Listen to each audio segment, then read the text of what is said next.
Good day. I'm Martin Gagel with Market Radius Research.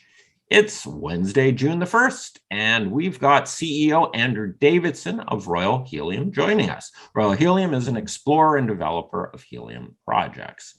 It's good to have Andrew back. It's been over 3 months since Royal Helium first presented with us, and they've had some significant news with their announcement to acquire Imperial Helium.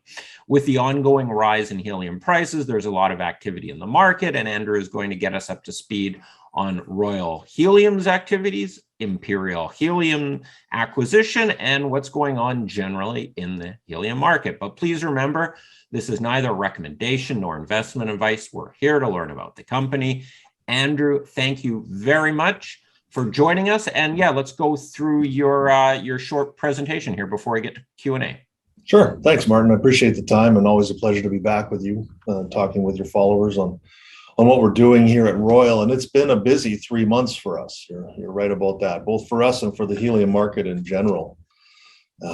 As you mentioned, we've been busy exploring and acquiring, getting bigger faster. So I'm going to start out just by running through what we think the state of the helium market is right now, and starting with an overview of who we are and what we have. And for those new to the story, we're a helium exploration and development company. We've been focused exclusively in southern Saskatchewan since 2016 when we started. We've amassed a very significant land package of over 1 million acres of helium permits and helium leases, split evenly between the southeast and the southwest of Saskatchewan, the southwest being the traditional helium fairway in Saskatchewan, where we've produced helium since the 1960s. So not a new story for Saskatchewan, but certainly a new story for the public markets. When we went public in 2017, 2018, we were the first to do so. And it took a while to educate the market on what helium is, why they should care about it, and why it matters from an investment perspective. But I think we've done a decent job of that now. And with a few of the other companies that have sprung up over the last year and a half or so, the joint effort on explaining helium to the world has been quite beneficial. So to date, we've drilled 6 wells ourselves in southern Saskatchewan off of essentially, $23 million of capital raised. Drilled 6 wells, made a couple of terrific discoveries. But things have changed in the last 6 months. And what you're seeing on screen now is really what has changed. And it's the ongoing spike in helium prices around the world. This latest, basically parabolic rise in helium price relates directly to the actions in the Ukraine from Russia. For those who have heard the story before, this will be old news, but for those new folks, the helium market is dominated by 3 primary production areas: North America being basically Saskatchewan, some Alberta, and the Four Corners region of the US. And then it's Russia and Qatar, accounting for the other 2/3 of production. And obviously with what's happening in the Ukraine and sanctions being put on Russia, that's pulled a significant amount of supply off the market, which has thrown the entire helium market into a state of flux, basically, where helium is going on the spot market for as high as $1,000 plus per MCF today. Producers don't see that much, but that's more the retail price. If you need helium today, that's what you're going to pay. And so to us, that created an interesting opportunity, being that we'd already discovered economic helium in Saskatchewan. We looked around to see what else we could fold into our asset base to increase our initial production rate and allow us to produce at higher volumes initially and lock in some short to medium term contracts at high pricing. In the helium world, all pricing is negotiated between a producer and purchaser. There is no spot price on it. So we saw an opportunity to more than double our initial production rate and capture some of this uptick in selling price. And that was the driving rationale for the acquisition of Imperial Helium. So in terms of timing, as I just discussed, this seemed to be the most logical point to make an acquisition. We've followed the Imperial Helium story since it started. We knew some of their founders before they started and knew they were doing this. The way they've developed that relatively small asset was quite impressive. The Imperial Helium package is, comparatively quite small. It's 61,000 acres roughly as compared to our million acres. So when you look at why did we do this, it was certainly not to increase our land size. It was strictly to increase our initial productive capacity. And to that end, it's going to be very beneficial both for Royal and for Imperial folks in our view.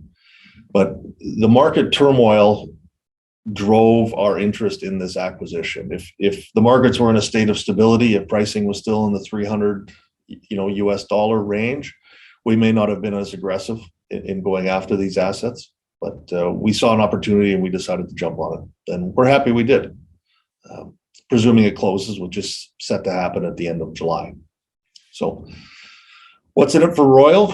Well, we'll have an additional 2 production wells that we can bring online, hopefully by Q4 this year, but realistically Q1 next year. The reason for that significant delay in timing compared to where we were a year ago, where we thought we'd be online by now, has a lot to do with supply chain. In fact, it has everything to do with supply chain. The lead times for acquiring the purification facilities went from 2 to 3 months to 9 to 12 months, and that happened virtually overnight. So, but when we do bring them on, it's going to be significant initial production into pretty good long-term contracted prices. So this gives us a far faster growth rate for free cash flow into the company, allowing us to develop our remaining assets in Saskatchewan and the rest of the Alberta ones that we're acquiring on an increased time frame without the need to continually come back to market for financing. We'll be able to do it out of cash flow once that starts.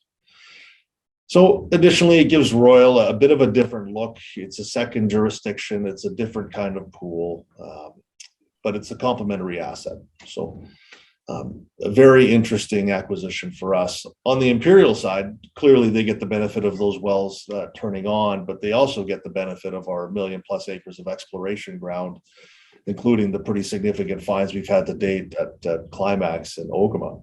So that's the upside for Imperial, or one of them anyway. I mean, the combined entity has a level of scale that a few others have, and some additional operating efficiencies from reducing combined G&A very dramatically. So we've been asked the question a couple of times, who's going to run this company at the end of the day? And the answer is the team from Royal will be assuming management of all operations on the Imperial side. The headquarters is moving to Saskatchewan, where it'll be folded into Royal. And our team will go forward with the project, with the exception of the principal geological consultants for Imperial now, who we have retained and will continue to work with in Alberta. What are some of the synergies that you get with scale of having the extra capacity online? Could you run through some of those? Sure. Aside from the boring ones being, your management costs are reduced by 50% amongst the combined entity, this kind of thing. The most important one for us is the cost efficiency on buying processing equipment. When you're talking about dealing in multiples of plants as opposed to ones, you have immediate savings of at least 10%. And when you're talking facilities, ranging from $6 to $12 million in total, that's a significant amount of cost savings. So that was another one of the reasons that we thought it was an interesting buy. Simply, it reduces the amount of capital we'll have to expend on facilities. Everything else, I mean, the cost of running public companies is pretty well established. And so where there was 2, there is now 1. So obviously there's cost savings for the global entity after the fact, but it's really the capital savings that are important to us. And as well, Imperial they've got their 2 wells or their 2 targets. They don't have a huge land package. You're adding sort of known resources to your portfolio, which is close to cash flow and so forth. So you're not buying extra unknown optionality of things, but you're buying you're acquiring cash flow out of it. Yeah, essentially. But in reality, we're acquiring both. But the reason we're acquiring it is for these production ready wells. So they've drilled 3 wells. 2 of them are going to be productive, and they'll be part of the first set of wells that come online for us. Yeah. So there's no other material, geological or exploration work that needs to happen on those two wells. They simply need to be turned on. Gotcha. Yeah. Can you give us a bit of a timeline on, let's say, on the Imperial assets? Yep. When would they be turned on and so forth? Yeah. So again, that's hopefully Q4 of this year, but more likely early Q1 of next year. So Okay. that's in that same lead time as acquiring processing facilities as the Climax field is. Yeah. So once we announced the acquisition, we spoke with our engineering group, who's done all of the plant design for us. And as luck would have it, they were also the plant designers for Imperial, which we did not know before we entered the due diligence phase. So that was a friendly surprise. So all that engineering is done for the most part. And now it's just a matter of ordering the component parts and bringing them to site and getting them assembled. So that's the process that takes 9 to 12 months. And is there any additional work with Imperial sort of underground that you need to do, or the holes drilled and you just need to, once you need to take the output and put it somewhere? Yeah, so the holes are drilled, the wells are production ready.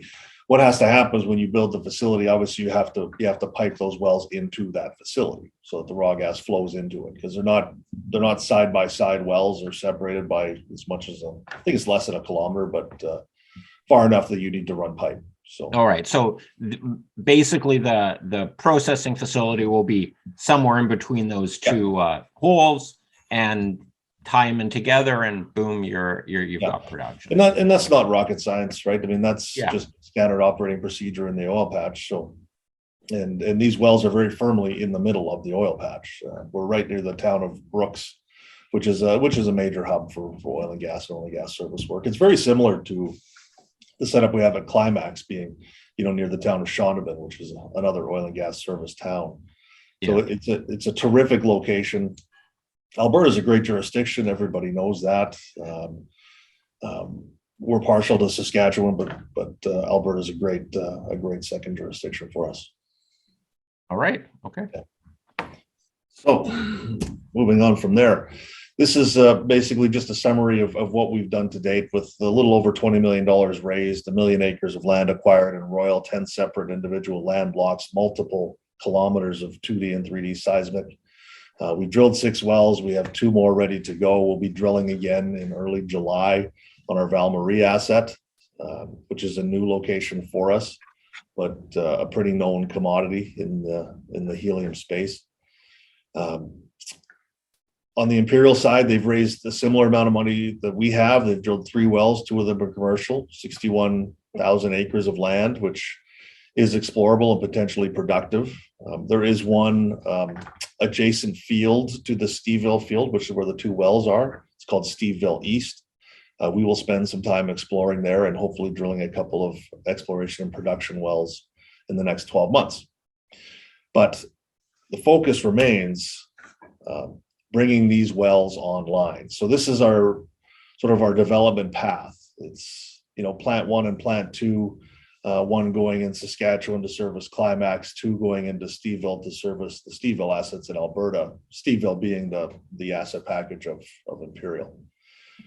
So this is what we're looking to get done here by the end of Q4 of this year, or early Q1 next, which is having these plants operating, having gas running through them, and actually bringing molecules to market under an offtake agreement, which we're getting ready to announce. So both plant 1 and plant 2, Climax, Nazare, and Steveville, should be up and running likely in Q1 of next year. Yep. All right.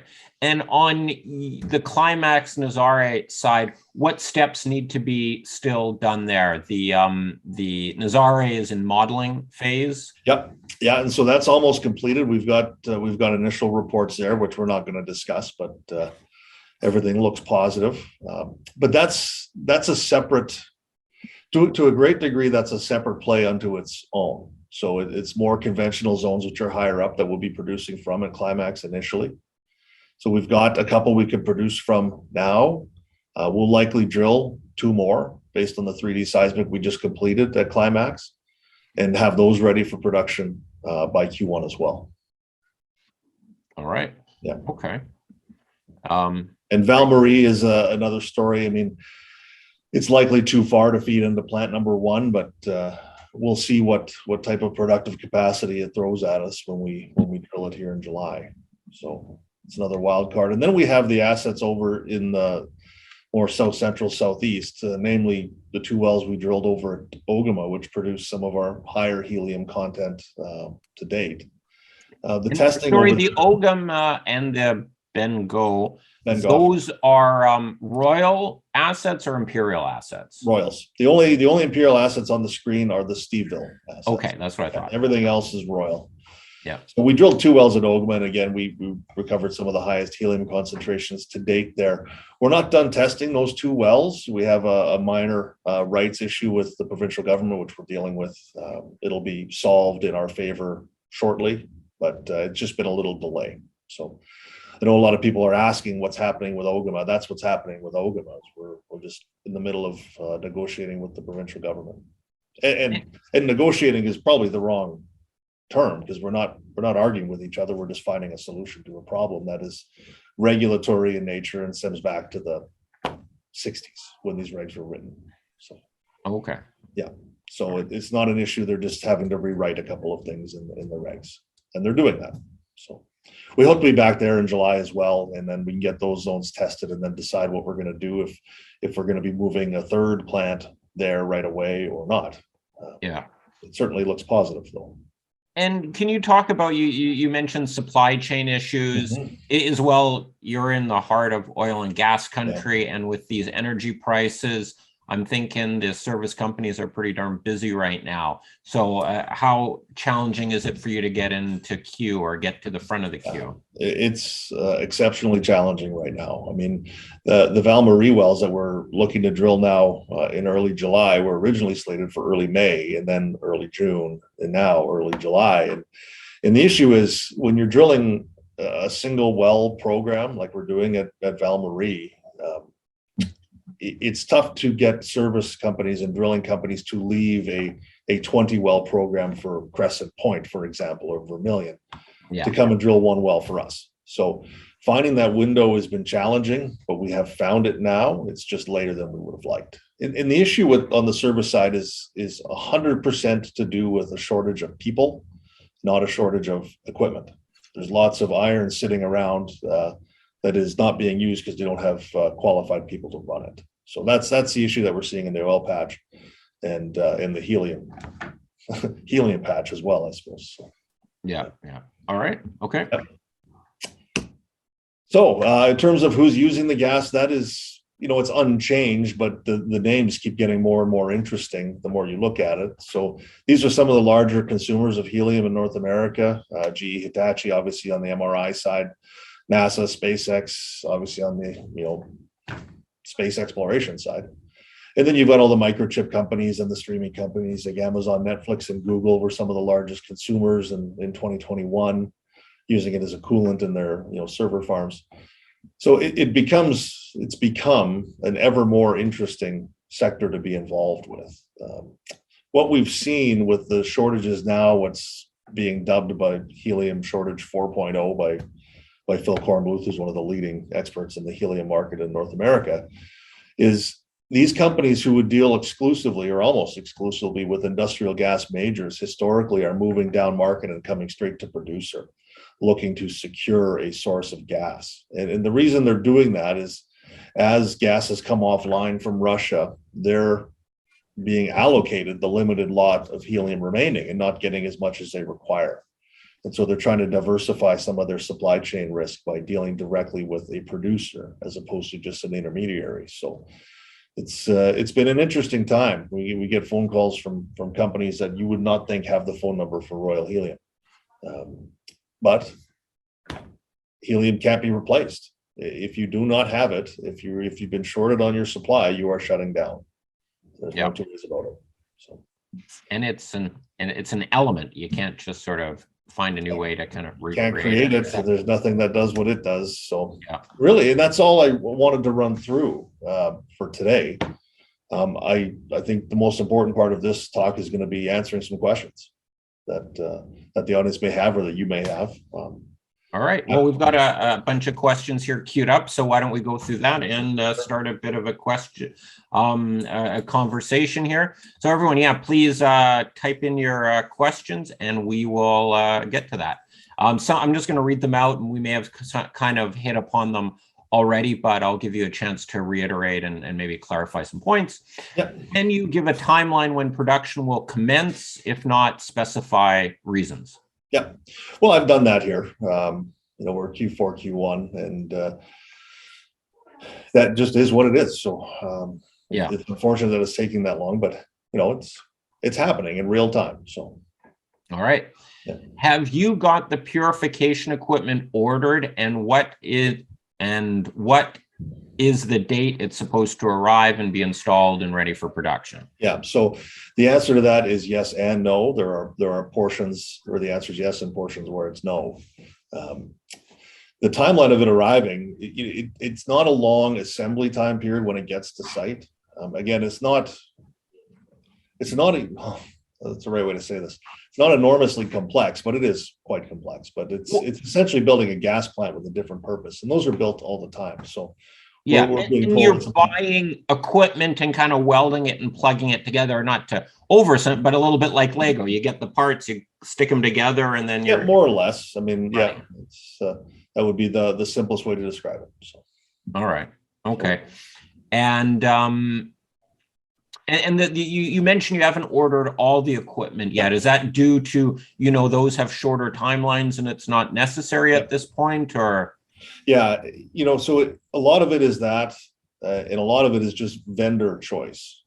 Okay. There are different alternatives when it comes to sourcing, membranes, for example, and some have 9-month lead times, some have 3-month lead times. So it's a matter of determining which one we are convinced we want to use, and once we do that, we go through it. And the 9 to 12 month timeline to do this includes the engineering phase of our project, which is done. So we're essentially 3 months into this program now. So that's why we're confident we can meet that Q1 or Q4, Q1 timeline. Is because we're not starting this once this deal closes. It is firmly started. So. Yeah. And in terms, do you have the capital required, and how much capital is going to require to get to your Q1 position?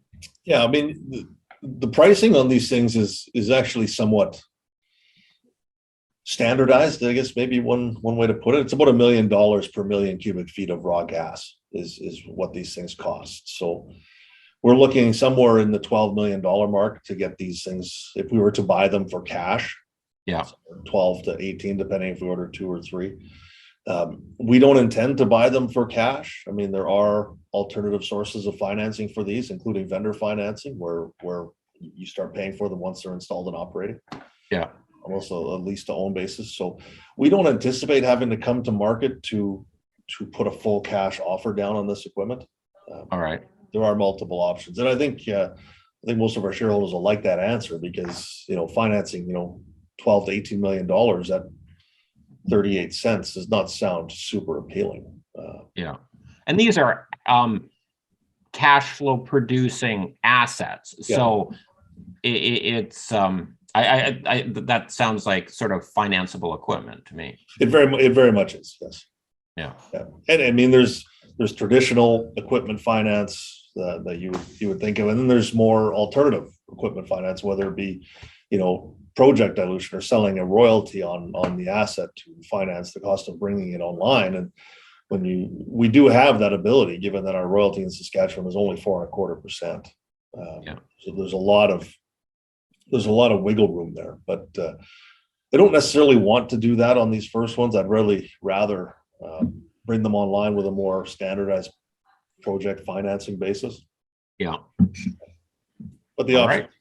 Yeah. Is it possible to structure an offtake agreement where you maybe get like a signing bonus to help sort of fund it, and then they sort of get it paid back with, let's say, a preferential rate or some interest built into their stream coming out? Yeah, I mean, I've talked to a lot of off-takers, including all of the major industrial gas companies, and that's not an option that they look at with any sort of regularity, especially on on the first field that you're bringing online. You know, if this was plant 5, 6, or 7, I think that's probably something that would be doable. But right now, it's not something that's been on the table to date. And their rationale has been, you know, understandable. I don't necessarily agree with it, but I can understand it. It's that they don't take any of the exploration risk. That's just not what they do. They take processing and engineering risk, and we don't take that on. They do. So our share of the risk is getting them online. All right. Will Saskatchewan provide subsidization to RHC for production? If so, how long or how much is guaranteed?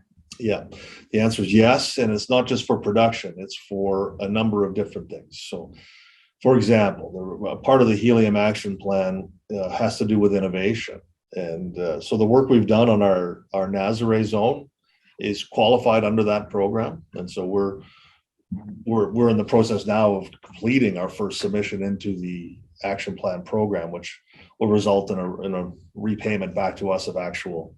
Well, it comes back to us in terms of royalty credits, which we then sell to oil and gas producers. So it's essentially cash that comes back to us at a rate of 25% of costs incurred, qualified costs incurred. So for us on the Nazare program, that's going to be an initial reimbursement in the $1.8 to $2 million range, which we're expecting at some point in the next month or two. So pretty material. And then as you go towards building out facilities, that same sort of incentive program is there on the facilities side, where it's, you know, 20 to 25% of costs incurred are reimbursable once you bring the plant online. It's similar to most government funding in that you have to actually incur the cost before they'll repay you for it. It's not a government money follows, it doesn't lead. But the answer is yes, and this program does not have an end date on it. It's all a part of their drive to get the 10% of global helium supply out of Saskatchewan by 2030. So, and the program is exceptionally large, and it covers everything from exploration to innovation to facilities to even so far as building a transport network to get it out of Saskatchewan and into market. And certainly the most valuable piece of it, which is where the government's trying to push all of us to, is actually building a permanent liquefier in Saskatchewan. That is most certainly the end goal of the province. And to be frank, it's the end goal of us as well. Once you have a liquefier, you have the ability to store helium, which means you can more reasonably sell into a spot market. So right now there's no liquefier in Saskatchewan. So the concept is there'd be this big central hub, like sort of a common utility of sorts. Yeah, there's no liquefiers in Canada, period. Oh, okay. So yeah, all helium produced gets taken to the US for liquefaction.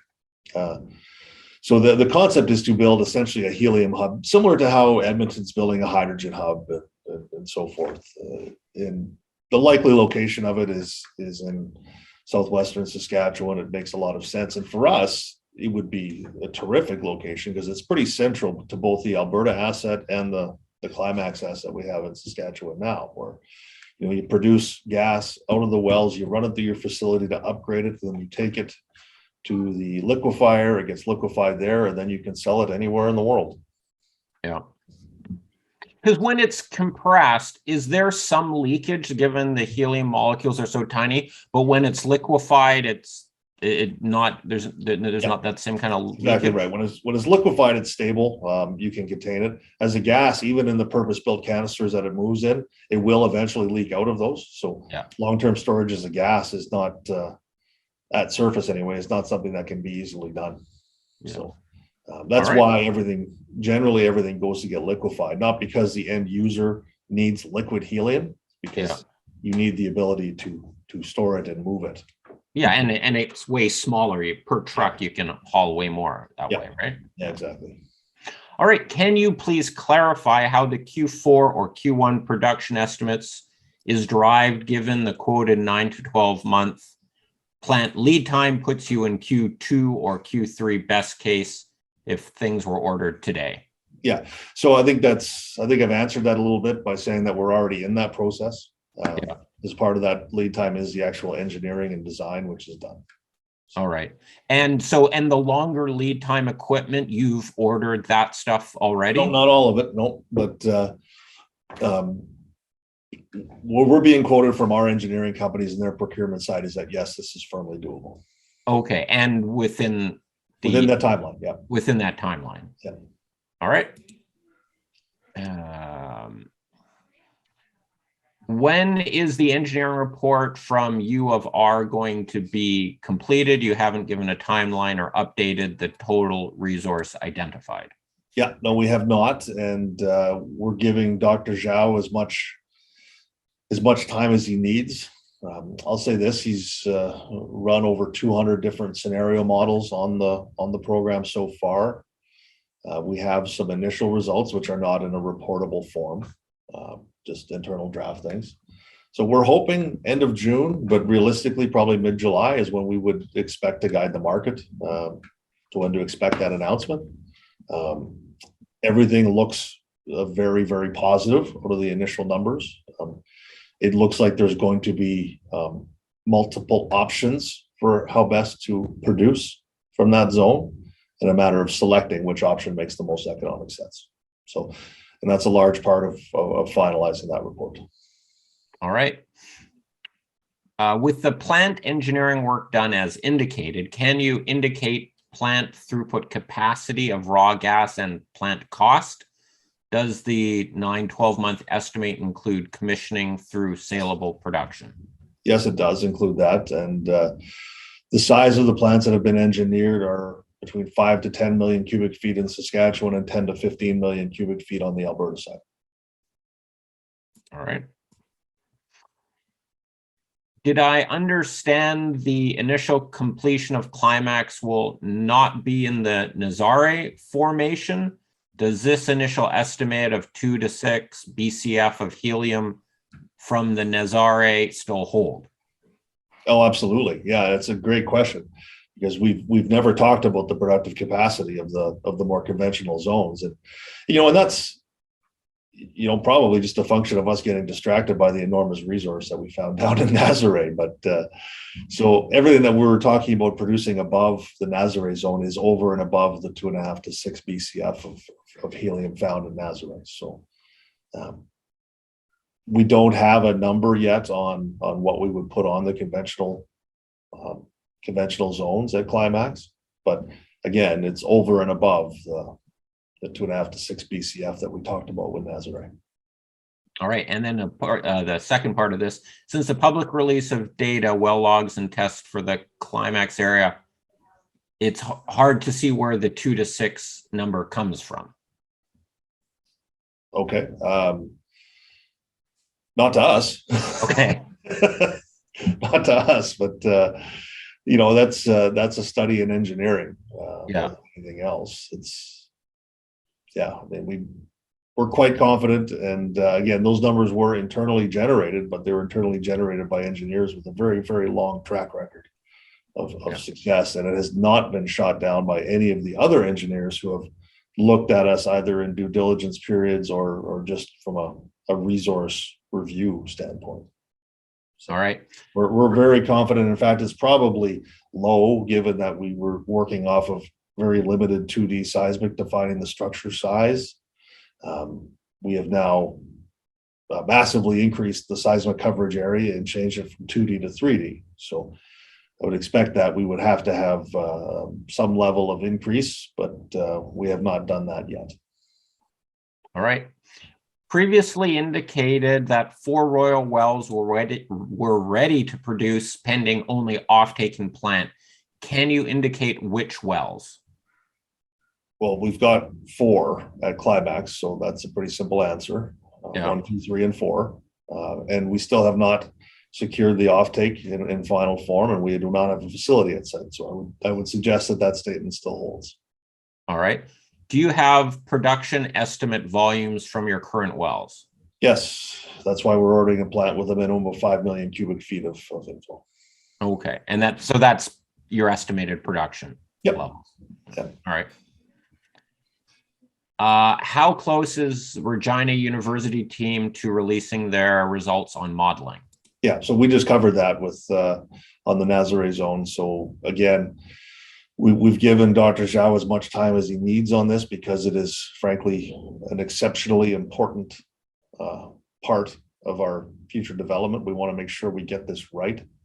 So we've given him, initially it was supposed to be mid-May, and we've let him push it. And he had to push it for a couple of different reasons. One, he's still an active professor and went through finals and et cetera. And he's got a bunch of, doctorate students that he's got to review thesis on. But end of June, mid-July is where we're sort of targeting releasing that information to the public.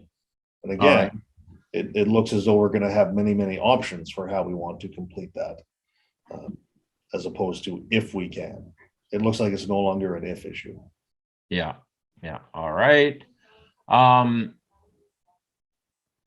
by the way, I've dismissed a bunch of the questions that are up because they are redundant and points that you've already addressed. So apologies if I'm not reading out verbatim every question. I'm not repeating questions here.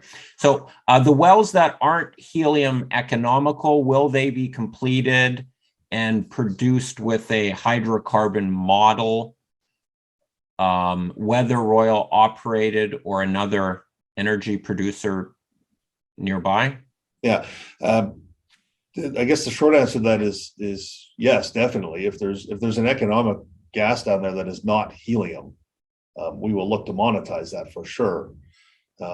Royal intends to remain a helium centric company, so to the extent that we drilled economic natural gas wells, well, accidentally in this case anyway,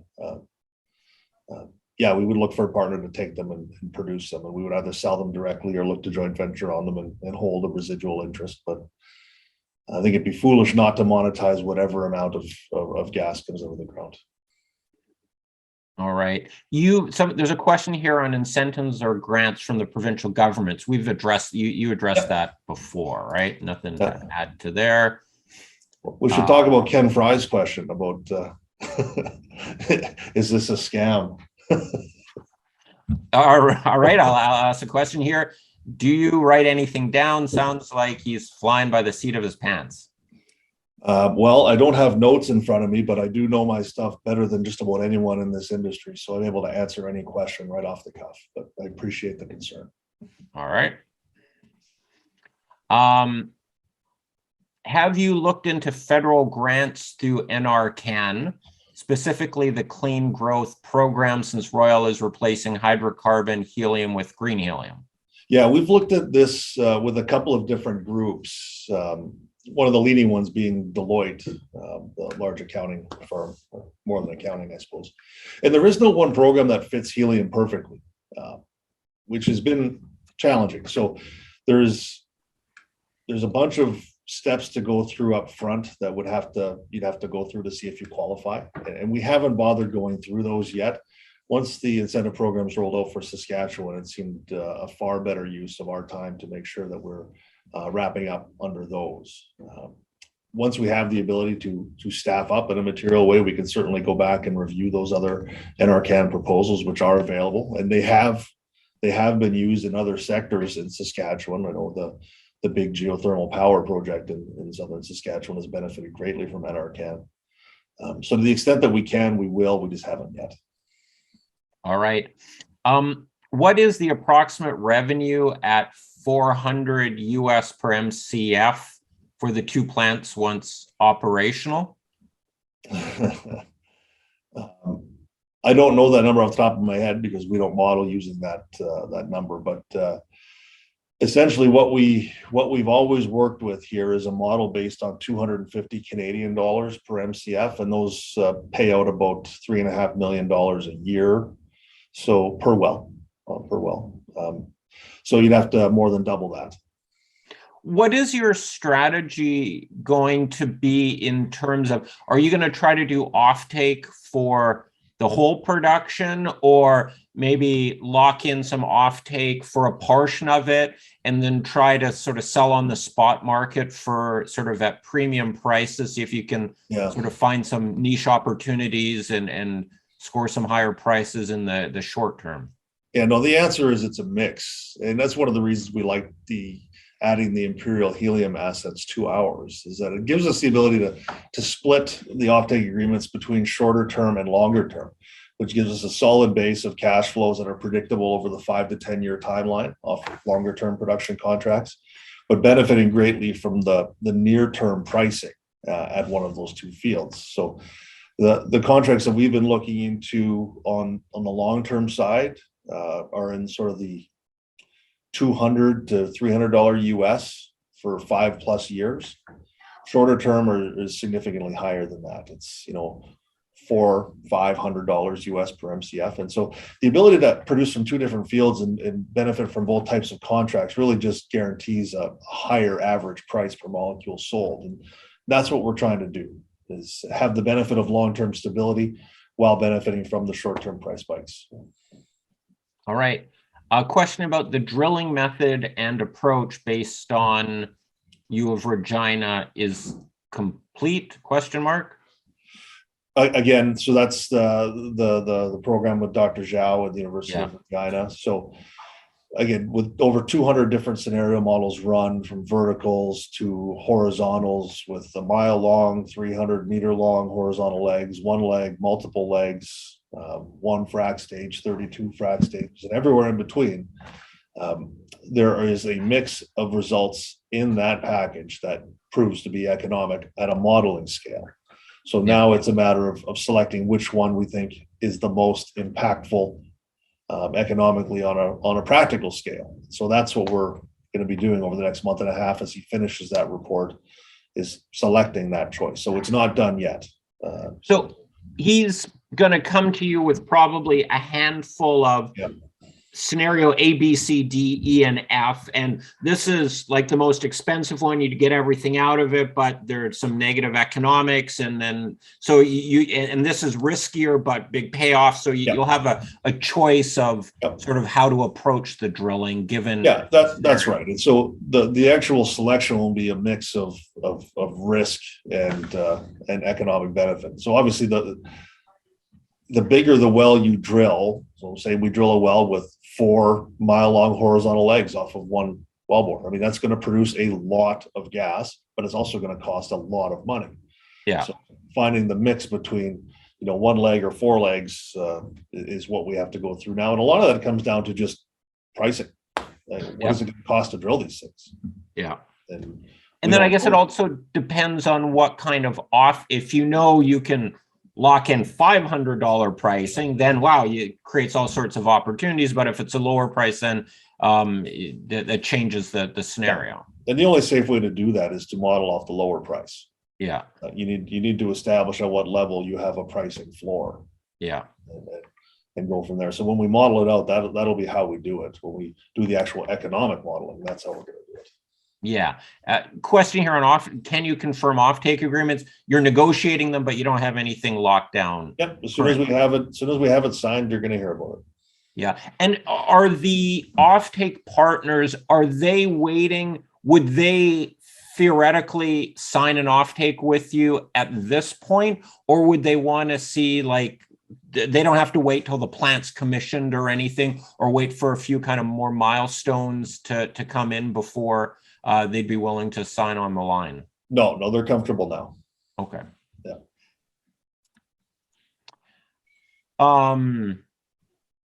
What threats or risks do you see in the next 6 to 12 months?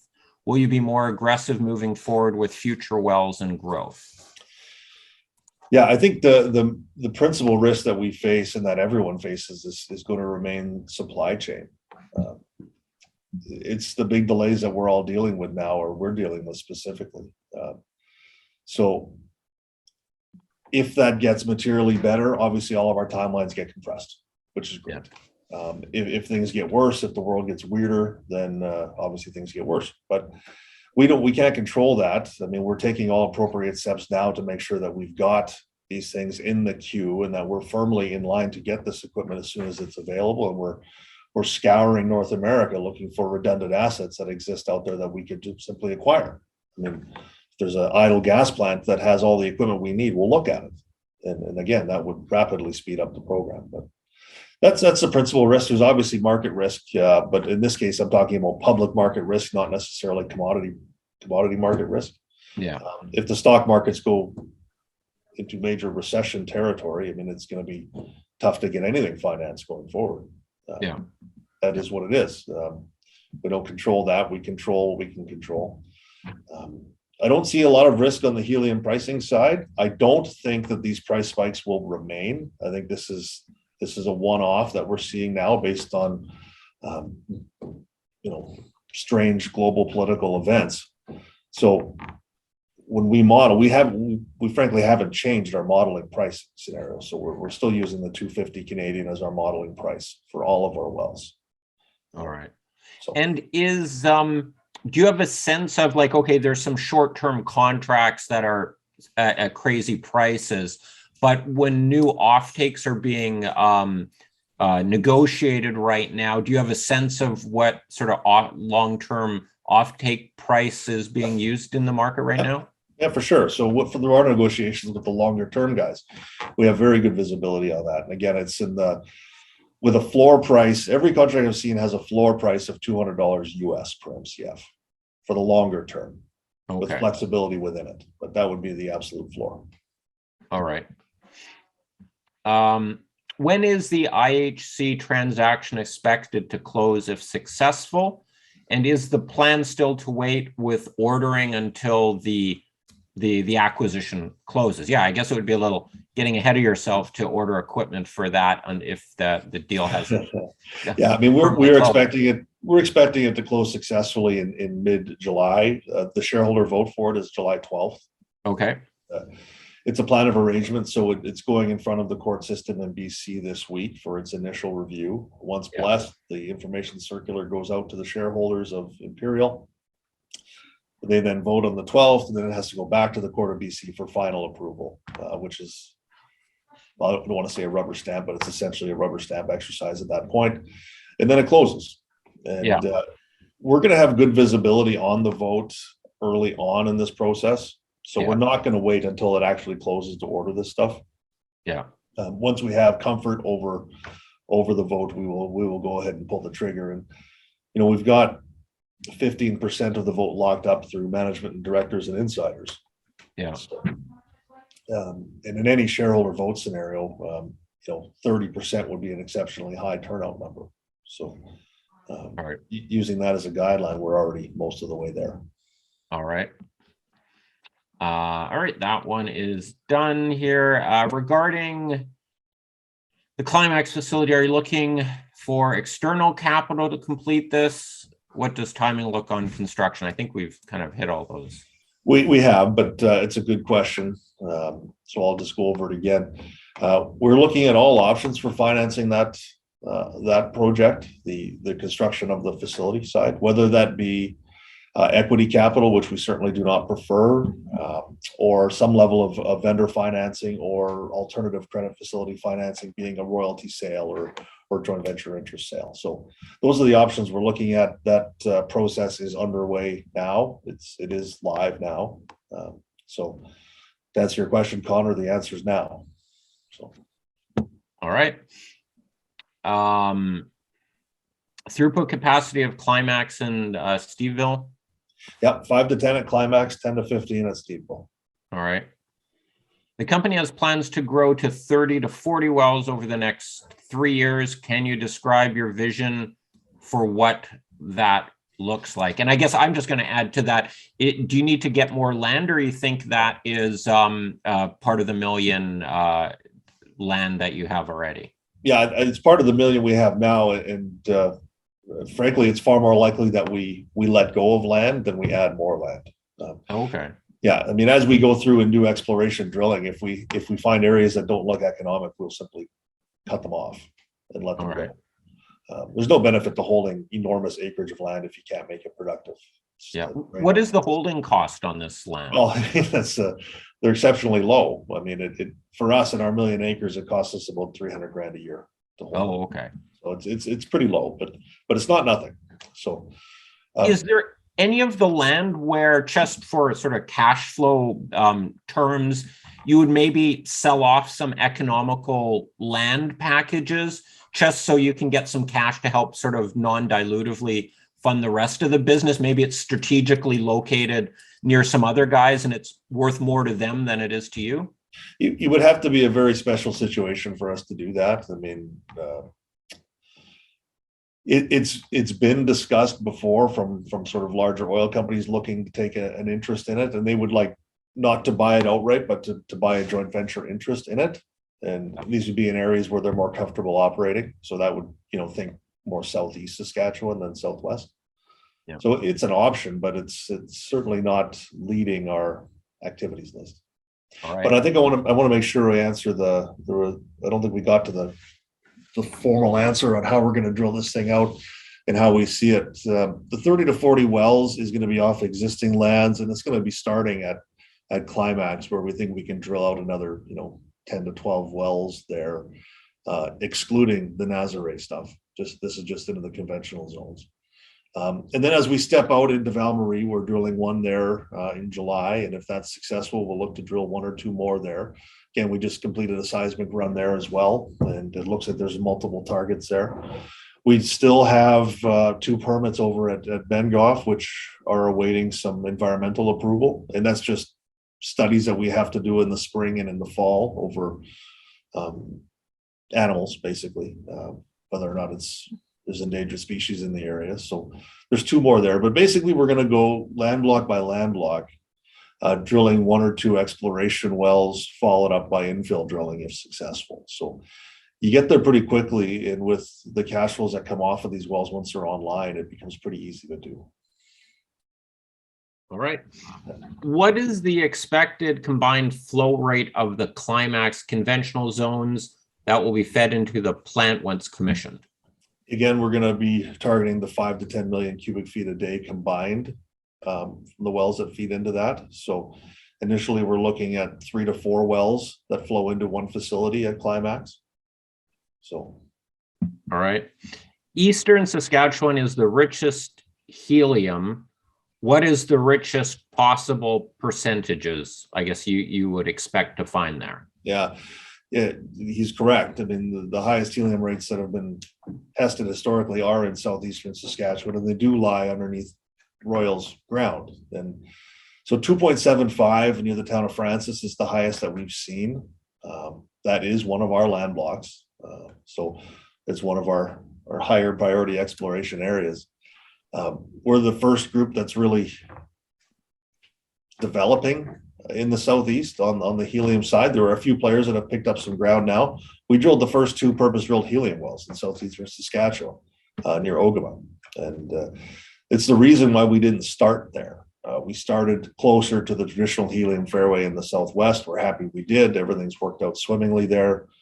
We'll continue to develop into the southwest. But again, 2.75 at Francis, 2.25 at Bengoff, and it comes down to, I think, the lowest we found from economically relevant helium tests is about 0.8%. And those results, that's not from your drilling, that's just from historical stuff that other people found? Yeah, historical, either deep well drilling or historical natural gas drilling. All right. Can you comment on the richness of your to be drilled? Can you comment on the richness of what's to be drilled on the Montana border in Alberta land package? Yeah.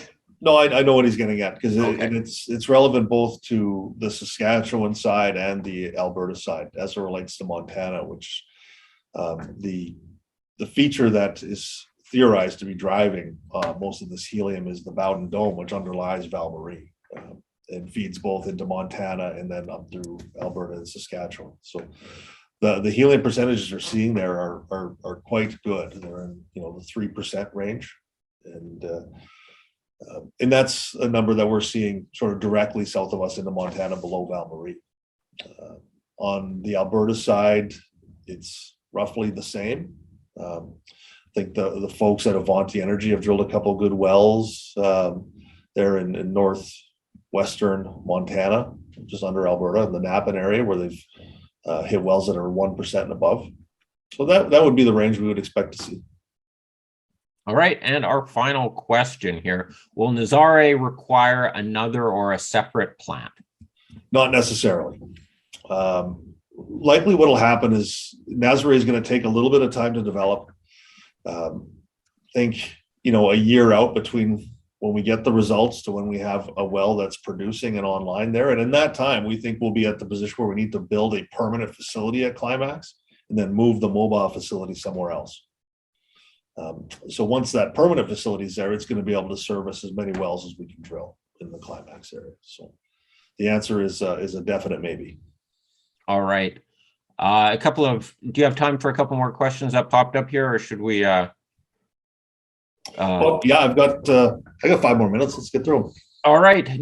Well, we've kind of addressed this, but I guess to clarification, do you anticipate additional share offerings to offset future costs? Yeah, I mean, any public company CEO who says no to that is lying. Of course, there'll be additional offerings at some point. It's not something we're looking at today. We have the capital to do what we need to do today. So down the line, is we want to accelerate timelines. Yes, that is the answer, or at least one of the answers.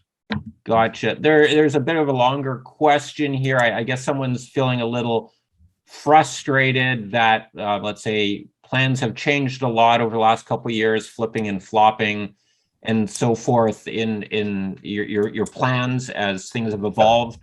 I guess without reading out the whole thing, just generally address how things have changed in your communications. Sure. Well, if we're going back to, when we first started drilling this back in early 2021, yeah, things have changed pretty dramatically between then and now.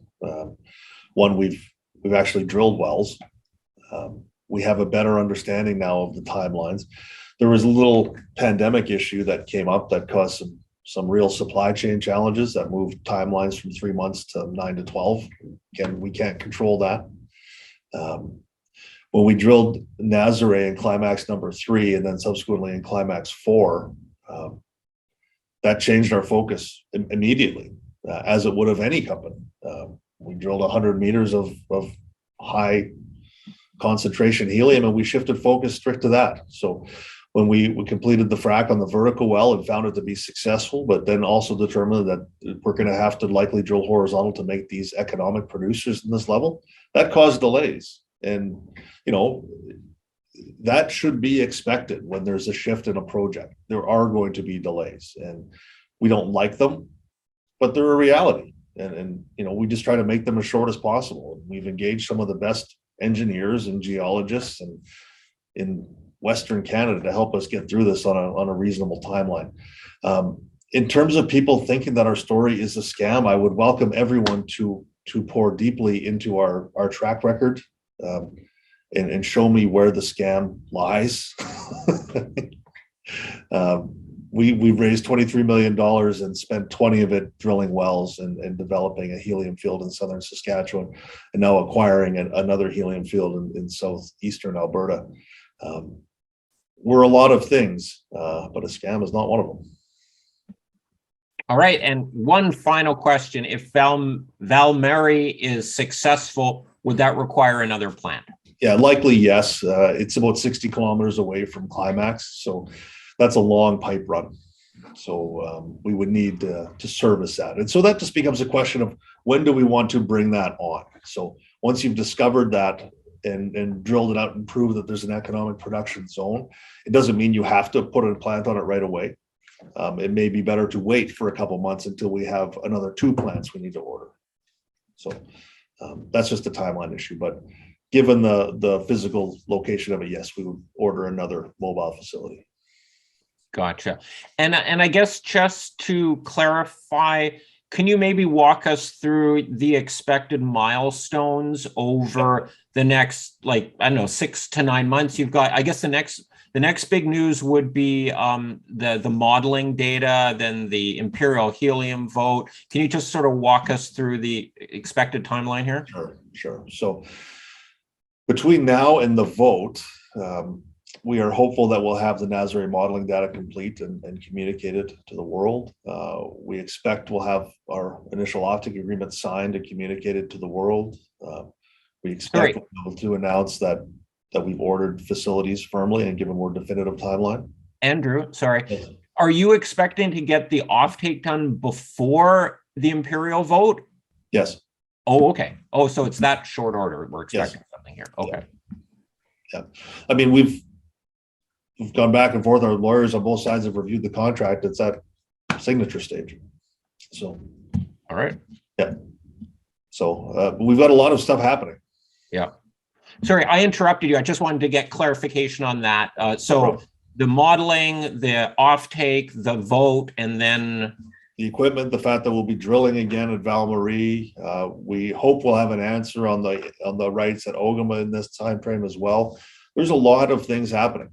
A lot of things happening. So all right. And it's been that way for a while though, Martin. It's been a frustrating time where we've got 18 different balls in the air just waiting for one to drop. And they're starting to come down now, which is nice. Gotcha. And when you start ordering your equipment and that, are you going to get like announce maybe when we've ordered the equipment and so forth, just to kind of give shareholders an update as to how that ordering and procurement process is coming along? Yeah, I think the market would appreciate an update that we've actually pressed go on this and ordered them. So we will do that. All right.